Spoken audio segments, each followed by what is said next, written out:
మ్మ్. ఏంటి సంగతులు? మన బండి మస్టాంగ్ లేక ఏమీ తోచట్లేదు. అటు ఇటు తిరుగుదామని బయటికి వెళ్తే ఏం తోచట్లా.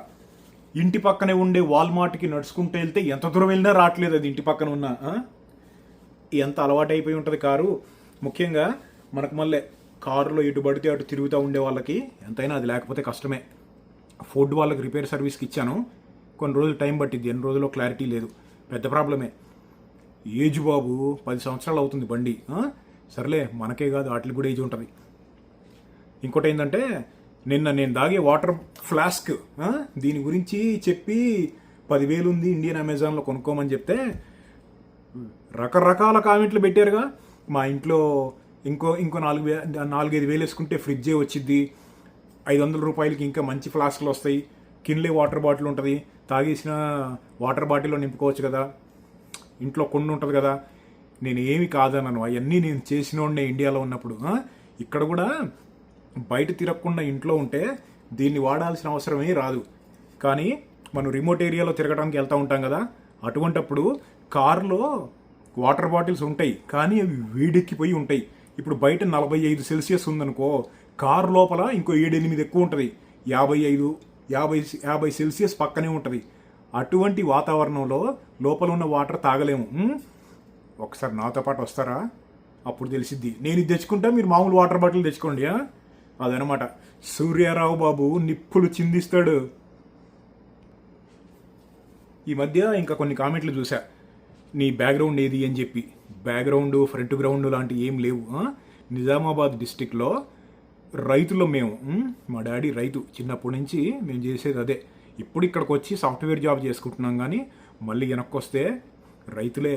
అది అలవాట్లు ఎక్కడికి పోవు, చేసే పనులే మారుతాయి. ఇంకొకటి, నేను వాడే రెగ్యులర్గా నేను బయట తిరగడానికి వెళ్ళినప్పుడు లేకపోతే డైలీ లైఫ్లో నేను వాడే ఐటమ్స్, గ్యాడ్జెట్స్ కానీ ఇటువంటివి చూపించమని చెప్పి కూడా నేను కామెంట్లో చూస్తున్నాను. ఫస్ట్ మన వాచ్ గురించి మాట్లాడుకుందాం. క్యాసియో G-Shock రేంజ్ మ్యాన్ నేను వాడేది. ఇది వాచ్లు ఎంత రోబస్ట్గా ఉండాలో అంత బిల్డ్ క్వాలిటీతో తయారు చేస్తారు. అన్ని G-Shock వాచ్లు కూడా, ఒకటి కాదు అన్ని. G-Shockలో కూడా రెగ్యులర్ సిరీస్ ఉంటుంది, మాస్టర్ ఆఫ్ G అని 2 సిరీస్లు ఉంటాయి. ఇది మాస్టర్ ఆఫ్ G సిరీస్, అంటే ఇంకా టఫ్ అనమాట. దీంట్లో 3 సెన్సార్లు ఉంటాయి. వెదర్ ఎంత ఉందో తెలిసిద్ది. ఇప్పుడు బయట తిరగడానికి వెళ్ళినప్పుడు వాతావరణం ఎంత ఉంది అని చెప్పి దీంట్లో చూసుకోవచ్చు. ఎలివేషను, సముద్ర మట్టం నుంచి మనం ఎంత పైకి ఉన్నాము అనే దాన్ని దీంట్లో చూసుకోవచ్చు. ఇంకోటి, అట్మాస్ఫియర్ ప్రెషర్ ఎంత ఉందో కూడా తెలుసుకోవచ్చు అనమాట. ఇన్ని విషయాలు ఉంటాయి. ఇవన్నీ కాకుండా మిలిటరీ ప్రూఫ్, మిలిటరీ గ్రేడ్, అంటే నీళ్లలో పడేసిన, బురదలో పడేసిన, ఇసుకలో పడేసిన, గుంట తీసి బొందబెట్టి పాతి పెట్టినా, ఏమీ తోచకపోతే డీ ఫ్రిడ్జ్లో పెట్టినా, ఉడకబెట్టినా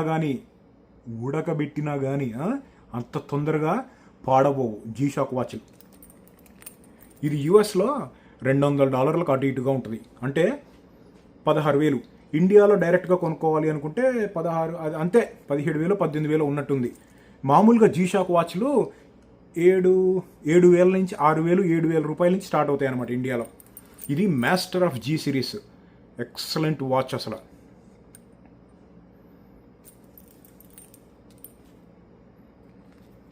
మనం వాడే వస్తువులు ఆ మాత్రం ఉండాలి మరి.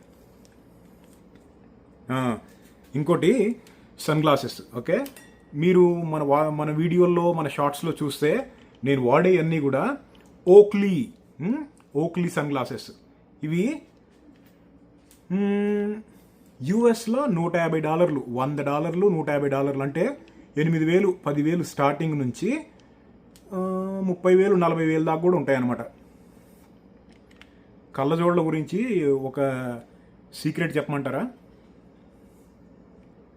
మొత్తం ఈ ప్రపంచంలో ఉన్న బ్రాండెడ్ కళ్ళజోళ్ళు అన్నిటినీ మెయింటైన్ చేసేది ఒకటే కంపెనీ. అందుకే సన్ గ్లాసెస్ రేట్ ఎక్కువ. ఇప్పుడు ఇది $100 ఉంది. ఆ కంపెనీ వాళ్ళు మొత్తం కంట్రోల్, అంటే ఈక్వల్గా ఉండే పోటీ ఉన్న కంపెనీ ఇంకొకటి లేదు. లక్సాటికా అనే company, Oakley, Ray-Ban, గూచి, Prada, Louis Vuitton, మీరు ఏదన్నా చెప్పండి, అందుకనే అంత రేట్ అనమాట. ఇప్పుడు మామూలుగా 500-600 రూపాయల కళ్ళజోళ్ళు ఉంటాయి. ఓక్లీ ఇండియాలో 10,000 నుంచి స్టార్ట్ అనుకుంటా. వాటికి వీటికి ముఖ్యమైన తేడా ఏంది అంటే, ఎప్పుడైనా సరే బ్రాండెడ్ ఐటమ్స్లో 70% ఆ పేరుకి కడతాం మనం రేటు, బ్రాండ్ ట్యాక్స్. అవన్నీ పక్కన పెడితే క్వాలిటీ అనేది కొంచెం ఉంటుంది. ఎంతైనా రోబస్ట్ కాంపోనెంట్స్ అంత తొందరగా పాడవు. నేను ఇప్పుడు నా వాడుకకి రేబ్యాన్ లాంటిది అనుకో, కింద పడితే అవుట్, అది వెయిట్ ఎక్కువ ఉంటుంది, గ్లాసు. నేను ఓక్లీలు వాడటానికి కారణం ఏంటి అంటే, నేను బయటకు వెళ్ళినప్పుడు డస్టు, దుమ్ము, గాలి ఇవేవి కూడా నాకు రాకూడదు. ఇట్లా పెట్టుకుంటే ఫెరల్ వ్యూ అంటే ఇదిగో ఈ పక్కన గ్యాప్ ఉండకూడదు. ఇసుక తుఫాన్ వచ్చినా దుమ్ము వచ్చినా కానీ పక్క నుంచి లోపలికి వచ్చి కొట్టేస్తుంది, దుమ్ము కానీ మట్టి కానీ విండ్ కానీ. ఇది చూసారా ఎలా ఉందో, విండ్ ప్రూఫ్. తర్వాత ఇదొకటి, ఇది గర్బర్ నైఫ్. ఇది లేకుండా తెలుసుగా బాత్రూమ్కి కూడా వెళ్ళేది లేదు. పరిస్థితిని బట్టి కొంచెం పెద్ద సైజు క్యారీ చేస్తా. జేబులో ఉండేవి ఇవి, కారులో ఉండేవి వేరే ఉంటాయి. ఓకే, హంటింగ్ నైఫ్స్ ఇవి.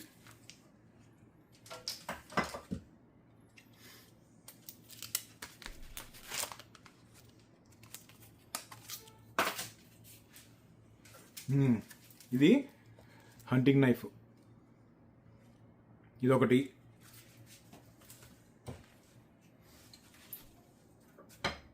మర్చిపోయా చెప్పడం, దీని పేరు కూక్రీ. కూక్రీ అనేది ఒక టైప్ ఆఫ్ వెపన్ అనమాట. కొంచెం ఇట్లా చూడు ఎలా ఉందో, హైపర్బోలా షేప్లో ఉంది. అంటే ఇట్లా కర్వ్ ఉంటుంది అనమాట, ఇలా కర్వీగా ఉంటుంది. నెక్స్ట్ ఇదొకటి.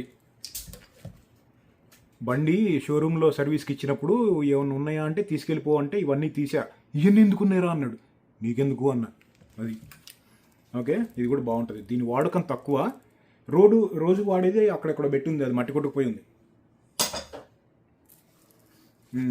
ఇదిగో కరాంబిట్. ఓకే, కరాంబిట్ చూడు. బ్లేడ్ వాడకుండా వెనకాల నుంచి పొడవాలి అంటే ఇదిగో ఇది. ఓకే,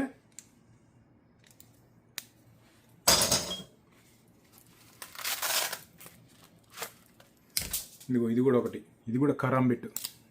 ఓకే, గ్రిప్ కోసం. దీన్ని చాలా రకాలుగా వాడచ్చు. ఇట్లా అనమాట. ఇప్పుడు వేటకి వెళ్ళినప్పుడు ఎలుగుబంటో ఏదైనా యానిమల్ ఎమ్మడబడింది అనుకో, మామూలు కత్తులు స్లిప్ అయిపోయే ఛాన్స్ ఉంటుంది. కత్తి చేతిలోంచి స్లిప్ అయిపోయిందా తెలుసుగా, అది ఫ్రీ టికెట్, అడిషనల్ గ్రిప్ కోసం అనమాట. ఓకే, ఇన్ని కత్తులు ఎందుకురా, ఎందుకు వద్దు అధ్యక్ష.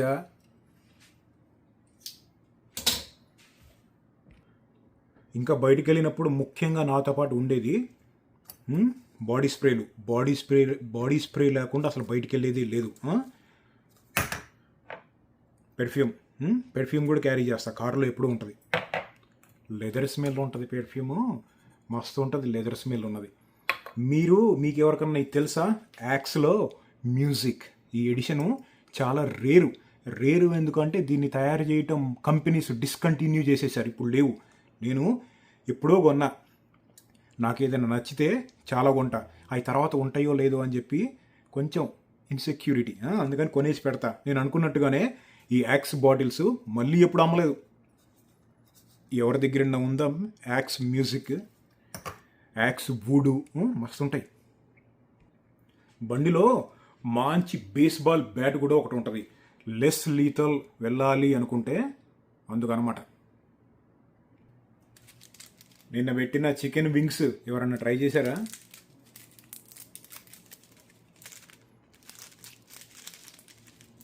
దీని టేస్ట్ తెలిస్తే మర్చిపోరు ఎవ్వరు.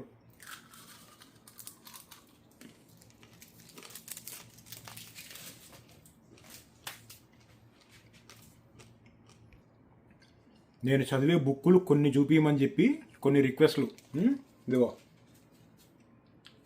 డైనాసార్స్ ఎన్సైక్లోపీడియా. మస్తు ఉంటుంది బుక్ ఇది. డైనాసార్లు పుట్టుక కాడ్నుంచి స్టార్టింగ్ స్టేజ్ కాడ్నుంచి చివరి ఐస్ ఏజ్ వరకు వచ్చిన గ్రాండ్ క్యానియన్లో. మరి ఆ రోజుల్లో అలా ఉండేవాళ్ళం.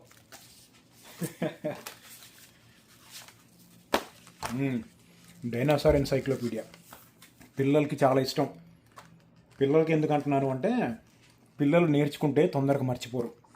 పెద్దవాళ్ళకి అందరికీ ఇంట్రెస్ట్ ఉండదు వీటి మీద. స్పెషల్ స్కిల్ అని కాదు, స్పెషల్ ఇంట్రెస్ట్ ఉండాలన్నమాట. మరి ఇలాంటి బుక్లు ఇండియాలో ఉంటే ఇంట్రెస్ట్ ఉన్న వాళ్ళు కొనుక్కోండి. ఇంకొక బుక్ చాలా ఉపయోగం. మనకే అన్నీ తెలుసు అనుకోకూడదు. మనం ఎక్కడి నుంచైనా నేర్చుకుంటేనే కదా మనకి తెలిసేది. ఇదొకటి సర్వైవల్. అడవిలో, ఎడారిలో, కొండల్లో, చివరికి సముద్రంలో ఒక్కళ్ళే మిగిలిపోయినా కానీ ఏమి తినటానికి ఉండటానికి ఏమి చేయాలనేది ఈ బుక్స్లో వీటిల్లో ఉంటుంది అనమాట.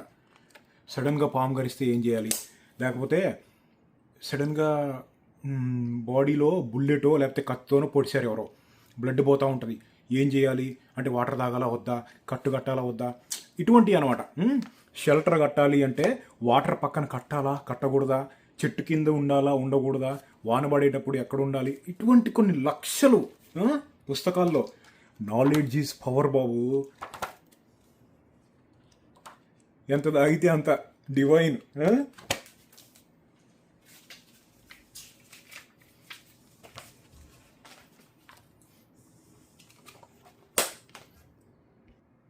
హనీ, తేనె యుఎస్లో టాప్ క్వాలిటీ ఉంటుంది. ఇండియాలో ఉండదా అంటే ఇండియాలో కూడా ఉంటుంది. ఎప్పుడు ఒరిజినల్ది అమ్మితే. నేనే చూశాను. మా ఊళ్ళో పల్లెటూళ్ళలోకి వచ్చి అమ్మేవాళ్ళు తేనె తిట్టుని తీసుకొచ్చి మన ముందు చూపిస్తూ ఉంటారు, కానీ నేను చూశాను అది రియల్ కాదు. ఇది చూడు ఎంత బాగుంటుందో. నంబర్ 1 అనమాట. ఇందులో గ్రేడ్ ఉంటుంది, ఏ గ్రేడు, బి గ్రేడు అని చెప్పి. ఇది A+ గ్రేడు. సూపర్ ఉంటుంది, టాప్ క్వాలిటీ. తెలుసుగా, హనీకి ఎక్స్పైరీ డేట్ అనేది ఉండదు. 100 సంవత్సరాలు కూడా ఉంటుంది పాడవకుండా. ఇంకో ముఖ్యమైనది నా దగ్గర ఉండేది కారులో, కూల్ ప్యాక్. దీంట్లో ఒక 5-6 వాటర్ బాటిల్స్ పడతాయి. పోర్టబుల్ సైజ్ అనమాట.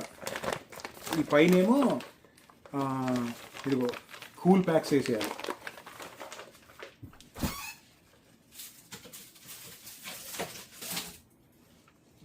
ఇదిగో డీప్ ఫ్రిడ్జ్లో పెట్టి ఫ్రీజ్ చేసేసి దీంట్లో ఇట్లా పైన పెట్టేస్తాను అనమాట. పైన ఒకటి, ఇదిగో కింద జిప్పు ఇట్లా పెట్టేసి వాటర్ బాటిల్స్ని ఆల్మోస్ట్ ఫ్రీజ్ చేస్తా, గడ్డగట్టేటట్టు చేసి ఇందులో పెట్టేస్తాను అనమాట. ఒక 5-6 బాటిల్స్ అట్లా పెట్టేసినప్పుడు ఏమైందంటే, ఇదేమో సాయంత్రము రేపు పొద్దున వరకు ఇది వాడతాను. అది అయిపోయిన తర్వాత ఇది గడ్డగట్టి పెట్టాం కదా, ఇవి మెల్లిగా కరుగుతూ ఉంటాయి. ఈ వాడతా. నెక్స్ట్ అడ్వెంచర్స్ చేయాలి నాలెడ్జ్ తోటి, కరెక్ట్గా సర్వైవల్ తోటి, బ్యాకప్ ప్లాన్ తోటి, ఎటు వెళ్తున్నావు, ఏం చేయబోతున్నావు, మొత్తం ప్లాన్ ఉండాలి. అంటే కనీసం ఒక మనిషి కన్నా చెప్పాలి, ఎవరైనా నేను ఇక్కడికి వెళ్తున్నాను, టైంకి రాకపోతే చేసేరా పోలీసులకు ఫోను అని చెప్పి.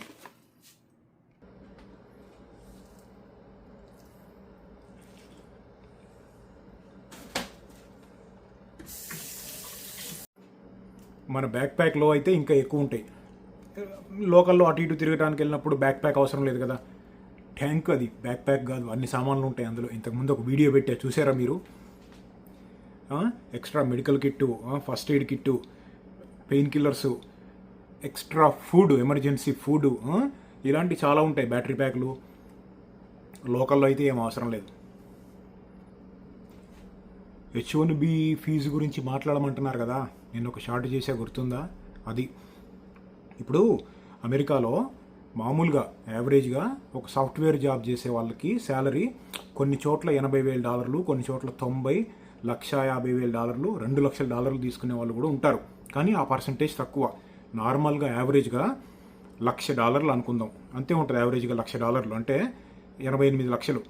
అటువంటిది H1K $1,00,000 ఫీజు కట్టమంటే అది రియలిస్టిక్గా అయ్యే పని కాదు. ప్రెసిడెంట్కి H1Bని పీకేసే అధికారం లేదు. పార్లమెంటు అంటే ఇలా కాంగ్రెస్ అంటారు, కాంగ్రెస్ అప్రూవల్ కావాలి. అది అంత తొందరగా రాదు. అందుకని ప్రెసిడెంట్ కదా, కొన్ని పవర్స్ ఉంటాయి. అందుకని ఇండైరెక్ట్గా ఇలా $1,00,000 ఫీజు పెట్టారు. అటువంటప్పుడు ఎవరు వస్తారు చెప్పు? అందుకని ఆ జాబులన్నీ యూఎస్లో ఉన్న వాళ్ళకు వస్తాయన్నమాట.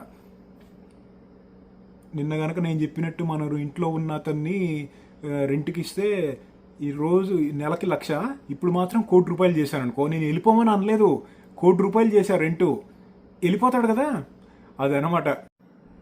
ఇంకోటి ఏంటంటే, మనం పొద్దున్నే లెగిస్తే సాయంత్రం వరకు మనం వినేయన్ని సగం విషయాలు అసలు నిజాలు ఉండవు, అన్నీ అబద్ధాలే. మాటలు పుట్టించి చెప్పేవాళ్ళు ఎక్కువ ఉంటారు. వాళ్ళు నన్ను అదన్నారు, వీళ్ళు నన్ను ఇదన్నారు, అరే నిన్నాడేదో అనేసాడరా అని చెప్పే మాటలే ఎక్కువ. ఫస్ట్ అసలు అలాంటివి కూడా నమ్మద్దు, విని ఊరుకోవాలంతే. ఇప్పుడు ఎవరో ఫ్రెండ్ నా దగ్గరికి వచ్చి, ఒరే పలానా ఆడు నిన్ను ఇది అన్నాడరా అంటే, నా దగ్గర నుంచి రియాక్షన్ కూడా ఎక్స్పెక్ట్ చేయరు వీళ్ళు. తెలుసు కదా నా గురించి. ఇప్పుడు పలానా వాడు అన్నాడని చెప్తే నేను వాడిని వాడి దగ్గరికి వెళ్ళి తిట్టాల్సిన పని లేదు, వీడి దగ్గర కూడా తిట్టను, వాడు అట్ట అంటాడా అని చెప్పి. అలా అన్నాననుకో, వాడు ఎక్కడో ఉండి నన్ను ఇంపాక్ట్ అంటే నన్ను ప్రభావితం చేసినట్టే కదా. అంత లగ్జరీ కూడా ఇవ్వను. ఇటు నుంచి ఇటు విని ఇటు వదిలేయటం కాదు, ఇటు నుంచి ఇటే వదిలేస్తాను నేను. జీవితంలో హ్యాపీగా ఉండాలి అంటే అలాంటివన్నీ పట్టించుకోకూడదు. ప్రతిదీ హార్ట్కు తీసుకుంటే ఇటే ఉంటుంది కదా, ప్రతిదీ హార్ట్కు తీసుకుంటే తొందరగా పేలిపోయిద్ది. హార్ట్ పేలిపోవటం ఎవరికి ఇష్టం లేదు కదా, అందరికీ ఉండాలని ఉంటుంది కదా. బుల్లెట్ ప్రూఫ్ మైండ్ తోటి ఉండాలి. అది ప్రతిదానికి చెలించిపోకూడదు, ఊగిపోకూడదు. నన్ను అదంటారా, నన్ను ఇదంటారా, ఎప్పుడు అంటానే ఉంటారు. స్ట్రాంగ్గా ఉండాలి. వాడు నన్ను అదన్నాడు, వీడు నన్ను ఇదన్నాడు, మై ఫుట్. బుల్లెట్ ప్రూఫ్ మైండ్కి అవన్నీ తోకలో ఈకలతోటి సమానం. స్ట్రాంగ్గా ఉండాలి. సరే కానీ డిసెంబర్లో వస్తున్నా, ఏంటి సంగతులు?